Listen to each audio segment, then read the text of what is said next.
And welcome back to Ozarks Live. We are now going out to Tom with your disability rep in South Springfield. Yes, Tom, give us all the tips on disability.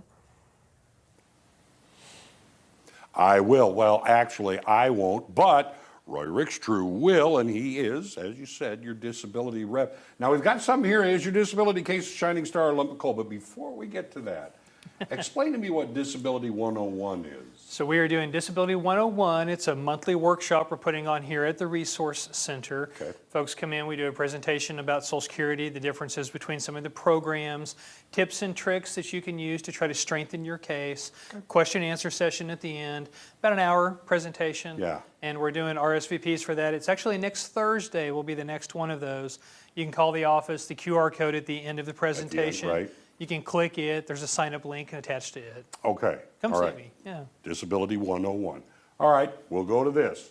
I mean, holiday season, okay, Shining Star or lump of coal when it comes to your disability case. Yeah, we're continuing with the holiday puns from the last time I was on your show. Yes. All right, then we're going to go with the Shining Stars first. Yes, of course. So, a couple things. When you're talking to your doctor, it's real important that you focus in on the functional loss that you experience as a result of your condition, as opposed to talking about the diagnosis. All right, explain functional loss. Well, the thing is, if you go in and you tell somebody that your fibro or your arthritis is real bad, we don't know what that means. And so we're looking for limitations to stand, walk, lift, carry, understand, Okay. remember, how those things actually play out and impact your daily life. So it's real important that we talk about, standing at the sink, trying to wash dishes, or going to the grocery store, and what a huge problem that's become for us. Right, the everyday things. That's right. Okay. The other- Baseline, not just today. Well, sure, and a lot of conditions kind of ebb and flow, right? We have good days, we have bad days.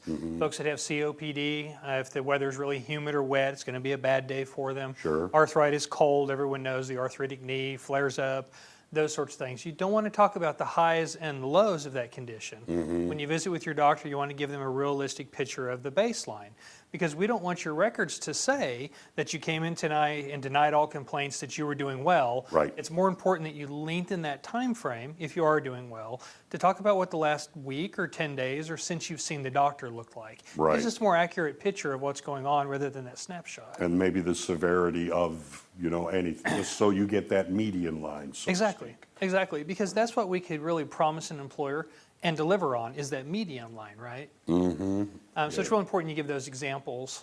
All right, we talked about the Shining Stars. Lumps of coal now. Something I'm sure you're familiar with, Tom. Oh, every Christmas. Things in your file that are problems for Social Security and problems for your case too is lack of medication compliance. That's a big deal. They want to make sure, and we talked about this last time, they want to make sure you're doing everything you can do to get better. If there are indications that you're not, it's a lump of coal. Yeah, absolutely. I mean, and compliance is a huge word where all of this is concerned. It is. And again, Social Security wants to see that you're doing what you can, following along with the doctor's instructions.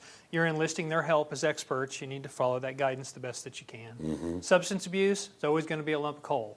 And a lot of folks have had issues with this. Some folks have moved on past it. That's fantastic. If you have a history of substance abuse, it's real important that your records reflect you're making progress, you're getting better, you're in therapy, you're in counseling, you're trying really hard. Let me ask you this, and this has to do with substance abuse. What if something is considered legal on a state level, but is not at a federal level? Yeah, it's an interesting question. Social Security is still kind of grasping with that to some extent. The biggest thing is if they can attribute your condition to substance abuse, it becomes a much bigger deal. So lack of motivation, for example, Right. Can often be associated with drug use. It can also be with depression. Yes. If the indication is that it's attached to your substance abuse, you'll get less traction out of that portion of your condition. Okay, and then that third one there, missed appointments. Again, that goes with compliance to me. Yeah, and I see that all the time. Folks miss appointments. I know it happens from time to time, but try real hard to keep these, because if you have a pattern of missing appointments, it looks like you're indifferent to getting better. Okay. Don't expect a big gift. No, Santa won't bring this to you. Nobody backs into a disability approval. It's something that you have to really pursue. Yeah. A couple things you can do there. You want to be engaged with your case and engaged with your care. That's real important. You want to make sure that you're proactive in both aspects, talking to the doctor, trying to get better, seeing what other options are available to you. Read your records. The doctor's office will give you a copy of your records most of the time for free. You can peek through those, see what the doctor's recording, make sure it lines up with what it is that you're telling the doctor. Yeah, they're hearing what you're saying. Sometimes there's a little break in those kinds of things. Yeah, doctors are like any other profession. Some folks are really diligent in their recording, some folks aren't. And then the last thing is establish limits with your doctors. And I don't mean keep your doctor at arm's length. Yeah. But talk with your doctor about the problems that you're having. Go over with them. I can lift this amount of weight, but anything more than that causes me problems. I can only stand for just a little while. Kind of help set those limitations, what you can actually do. All right. And of course, hire a helper. Yeah. This person is a helper right there. Right. And we can identify correct issues in your case, track and help you meet all the deadlines that are out there. Help you prepare for your hearings, just basically make your case easier for Social Security to process and approve. All right, there's the QR code that we mentioned. You can get all of this information going there. Of course, you'll talk to Roy, 417-812-6698. Roy, always good to see you. Thanks. Likewise, Tom, take care. Back to you. Thank you so much, Tom. They always have so much good information. Take notes on that.